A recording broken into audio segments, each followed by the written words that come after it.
Hey everyone, this is Antibishonen, Antibishonen Speaks. To think that a low-poly sandbox game would end up being one of the most popular franchises in history is an understatement. This came at the time when the Nintendo Wii was riding high, while the PS3 had to deal with the high prices and the Xbox 360 dealing with the red ring of death. However, when you have to deal with the countless popcorn throwing, you notice that the founder, Marcus, aka Notch, has fell to obscurity. What happened? Well, let's take a look at the guy who created Minecraft, Notch. Notch wasn't in your shoes. He wanted to be a game developer, but high school counselors had doubts because it's a pipe dream. And even if you did get a job at the gaming studio, chances are you wouldn't last long due to overtime measures and its hostile culture. Yet somehow, he ended up working at King Games. That's two objectives that people couldn't fathom in real life. As expected, Notch isn't living the life he expected, so as a side project, he worked on Minecraft. Because it was a sandbox game, gamers are streaming their gameplay while the developers create other challenges, including the infamous Creeper. And now came to the most difficult part that took everyone by surprise: selling Minecraft. Despite the game being in beta, yes, you were paying for beta testing, Minecraft made $1 million. Minecraft became the next big thing. Other influencers tried to interview Notch with questionable results. I'll get to that some other time. As for King Games, they eventually came out with Candy Crush and Rovio with Angry Birds. After working out the bugs in gameplay, Minecraft was officially released to the public.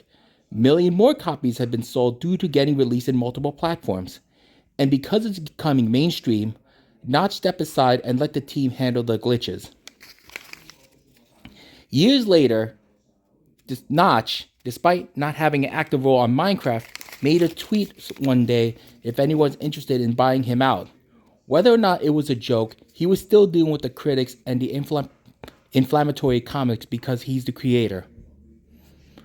Microsoft, however, took it at face value and gave him an offer: $2.5 billion. That really took up a Notch. So yeah, like the game show, Notch had to make a decision. Deal or no deal? He thought long and hard, and after a few considerations, he said deal. No button to press or any remaining cases to open.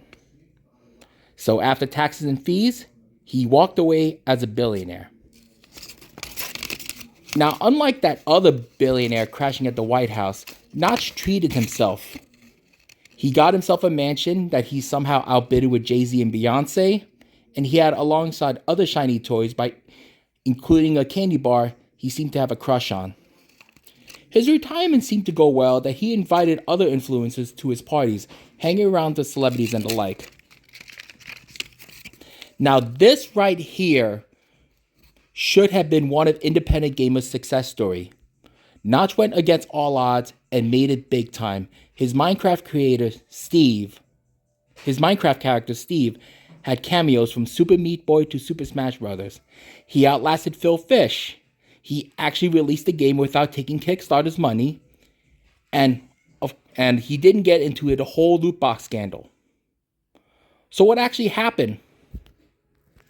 Life started to hit hard, or to some people, reality. Boredom caught up with him, his social class is on shaky grounds, and he's still reeling from a divorce. Oh, and the critics and the inflammatory comments are still there despite selling the company. Because he didn't have to answer the critics or have to deal with social pressure and political correctness, one day the unthinkable happened. Notch started to say things that may or may not have been his form of behavior, his racist and sexist remarks. This shook Microsoft. Once the face of Minecraft, Microsoft made a difficult decision to cut off any mentions regarding Notch. So much so, he wasn't even invited to the Minecraft 10th anniversary, his very own creation. Well, he thought it's okay because it's okay to be, you know what? You're an idiot, Notch. You had your fortune, you had your fun, and people wanted to look up to you during the time game developers are getting canned left and right for AI slop. And now you became the exact thing you try to avoid being so long. A creeper. So yeah, if you ever see someone outburst at a Minecraft screening, just be aware it might be Notch. Believe me, if you ever try to confront him, he could explode any minute. And I wouldn't blame him. Hell, this is Antibishonen Speaks. Yeah. I'm glad that the ushers having to deal with him. For now.